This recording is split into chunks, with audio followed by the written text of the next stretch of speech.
Nahum, chapter 1. The burden of Nineveh, the book of the vision of Nahum the Elkoshite.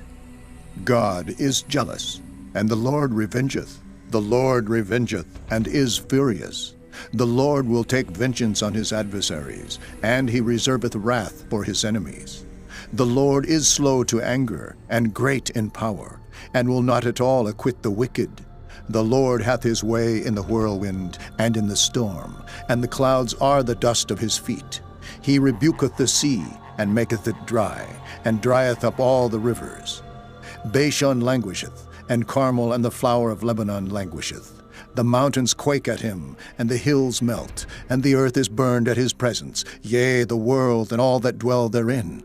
Who can stand before his indignation, and who can abide in the fierceness of his anger? His fury is poured out like fire, and the rocks are thrown down by him. The Lord is good, a stronghold in the day of trouble, and he knoweth them that trust in him. But with an overrunning flood he will make an utter end of the place thereof, and darkness shall pursue his enemies. What do ye imagine against the Lord? He will make an utter end. Affliction shall not rise up the second time. For while they be folden together as thorns, and while they are drunken as drunkards, they shall be devoured as stubble fully dry. There is one come out of thee that imagineth evil against the Lord, a wicked counselor. Thus saith the Lord, though they be quiet, and likewise many, yet thus shall they be cut down when he shall pass through. Though I have afflicted thee, I will afflict thee no more. For now will I break his yoke from off thee, and will burst thy bonds in sunder. And the Lord hath given a commandment concerning thee, that no more of thy name be sown. Out of the house of thy gods will I cut off the graven image and the molten image. I will make thy grave, for thou art vile. Behold upon the mountains the feet of him that bringeth good tidings, that publisheth peace. O Judah, keep thy solemn feasts, perform thy vows, for the wicked shall no more pass through thee. He is utterly cut off. Chapter 2. He that dasheth in pieces is come up before thy face. Keep the munition, watch the way, make thy loins strong. Fortify thy power mightily, for the Lord hath turned away the excellency of Jacob as the excellency of Israel.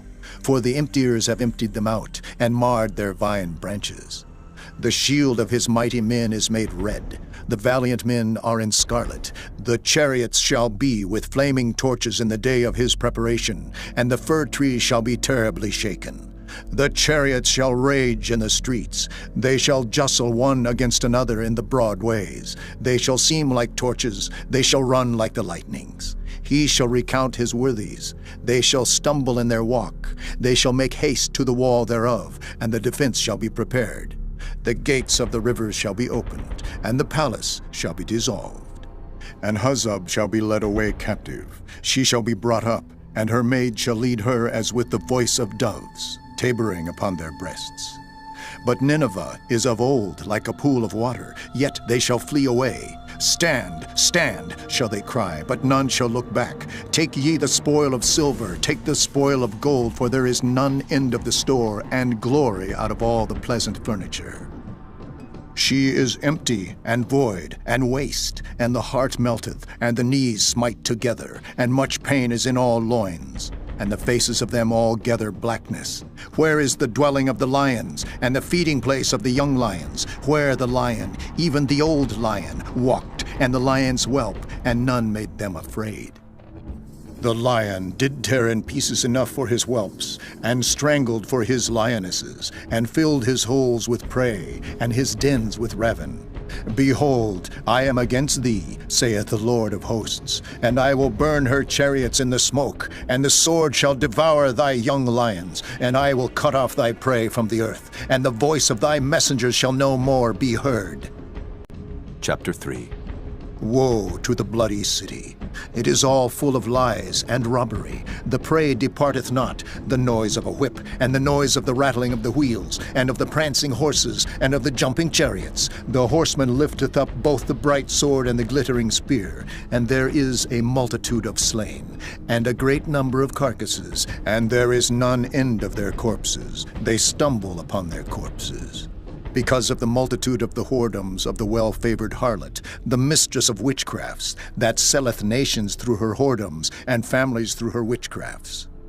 Behold, I am against thee, saith the Lord of hosts, and I will discover thy skirts upon thy face, and I will show the nations thy nakedness, and the kingdoms thy shame. And I will cast abominable filth upon thee, and make thee vile, and will set thee as a gazing stock. And it shall come to pass that all they that look upon thee shall flee from thee, and say, Nineveh is laid waste, who will bemoan her? Whence shall I seek comforters for thee? Art thou better than populous No, that was situate among the rivers, that had the waters round about it, whose rampart was the sea, and her wall was from the sea? Ethiopia and Egypt were her strength, and it was infinite. Put and Lubim were thy helpers. Yet was she carried away. She went into captivity. Her young children also were dashed in pieces at the top of all the streets, and they cast lots for her honorable men, and all her great men were bound in chains. Thou also shalt be drunken, thou shalt be hid, thou also shalt seek strength because of the enemy. All thy strongholds shall be like fig trees, with the first striped figs. If they be shaken, they shall even fall into the mouth of the eater.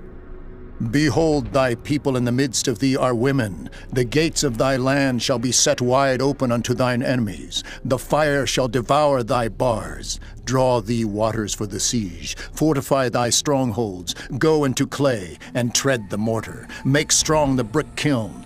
There shall the fire devour thee. The sword shall cut thee off. It shall eat thee up like the cankerworm. Make thyself many as the cankerworm. Make thyself many as the locusts. Thou hast multiplied thy merchants above the stars of heaven. The cankerworm spoileth and flieth away.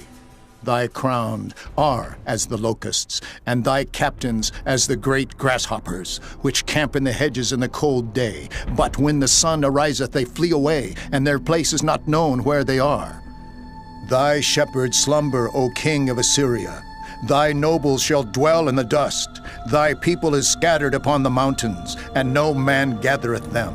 There is no healing of thy bruise. Thy wound is grievous. All that hear the bruit of thee shall clap their hands over thee. For upon whom hath not thy wickedness passed continually?